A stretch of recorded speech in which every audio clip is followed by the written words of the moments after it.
Hello to all you Kingdom Hearts fans out there. This is episode 12 of my review, continuing my review of Kingdom Hearts. Last we left off, I was talking about sword weapons, or sword's various keychains that he acquires. Now we'll be talking about Donald and Goofy's weapons and hopefully squeezing some abilities that you will acquire along the way. That said, let's get to work.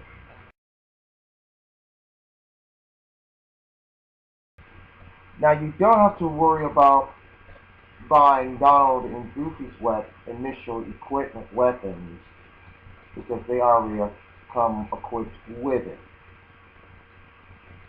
Now, most of Donald and Goofy's weapons you'll be able to purchase from the item store in Traverse Town as the game goes on.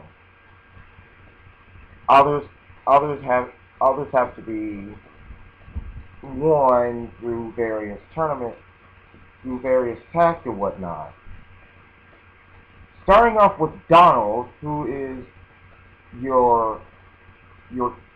he was the court wizard for Disney Castle, and a very heavy magic user. He's an experienced wizard, what to expect. Donald is someone you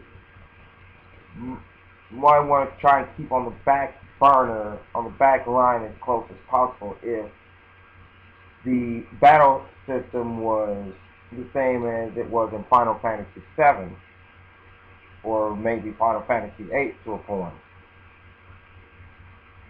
But, let's go right into it. Donald initially comes equipped with the Mage's Staff. The majority of Donald's weapons, the Morning Star, Shooting Star, Mage's Staff, Wisdom Staff, Warhammer, Silver Mallet, and Grand Mallet, you can all obtain by purchasing in Traverse Town. The Wizard's Relic is dropped by Wizard's Heartless,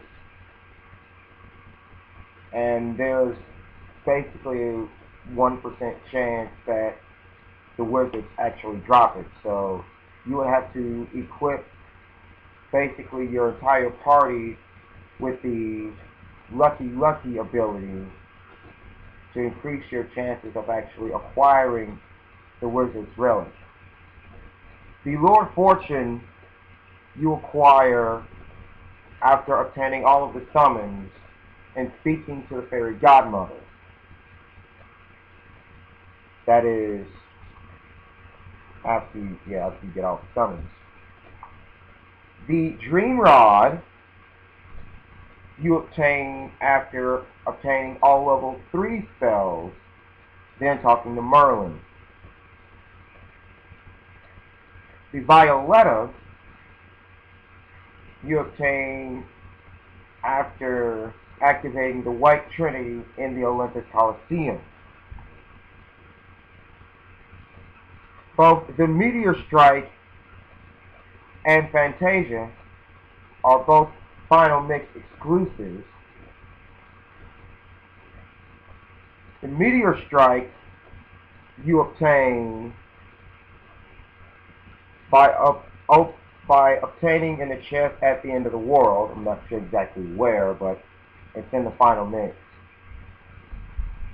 The Fantasia staff you obtain by synthesizing in the Moogle shop above the accessory shop in the first district. To save the Queen, Donald's ultimate weapon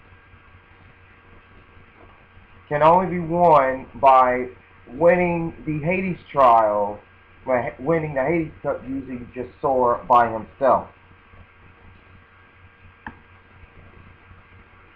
Goofy who is the captain of the Royal Knights. Again, if the Kingdom Hearts battle system was the same as that of Final Fantasy VII, we'll say I can go back maybe as far back as 6, 7, and 8. Goofy would be the type of person you would want to have on the front line. You know, his initial equipment is the Knight Shield, the Smasher, Gigas Fist, Stout Shield, Golem Shield, Adamant Shield, Mithril Shield, and Ankh Shield. You can all purchase from the item shop in Traverse Town.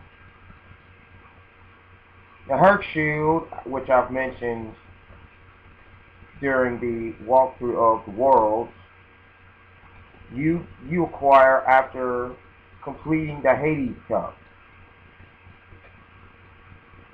The Genji Shield you obtain by defeating Yuffie in the Hades Cup. The Defender you acquire by a rare drop from the Defender Heartless. The Dream Shield you acquire after obtaining all 7 spell arts from Merlin. Now I'll go into the 7 spell arts a little later. The Massive Bumper, which is exclusive to the final mix, can be obtained in a chest at the Neverland section of the World Terminus at End of the World. 7 Elements, another final mix exclusive, is an item synthesis that you have to acquire during the item synthesizing at the synthesis shop on top of the accessory shop in the first district. Goofy's ultimate weapon, Save the King, can only be won by completing the time trial for the Hades Cup.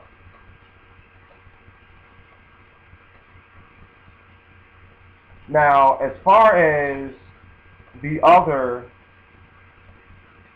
characters that you will have the opportunity to have in your party, you will not be able to change their weapons. Their weapons are locked and you won't be able to change them, but you will still be able to change their accessories and put items in their slots whenever need be.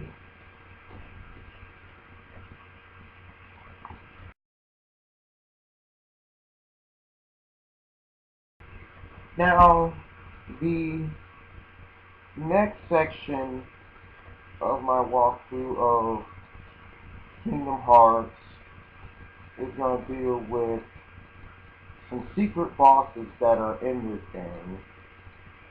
Now, note, you do not have to beat these bosses in order to complete the overall game. These bosses are completely optional, and you definitely will have to be your character has to be a very high level to even remotely stand a chance against any of these bosses. And you'll certainly have to have all of your spells mastered and quite possibly have most of your character slots, if not all of them, full of mega elixirs and mega elixirs.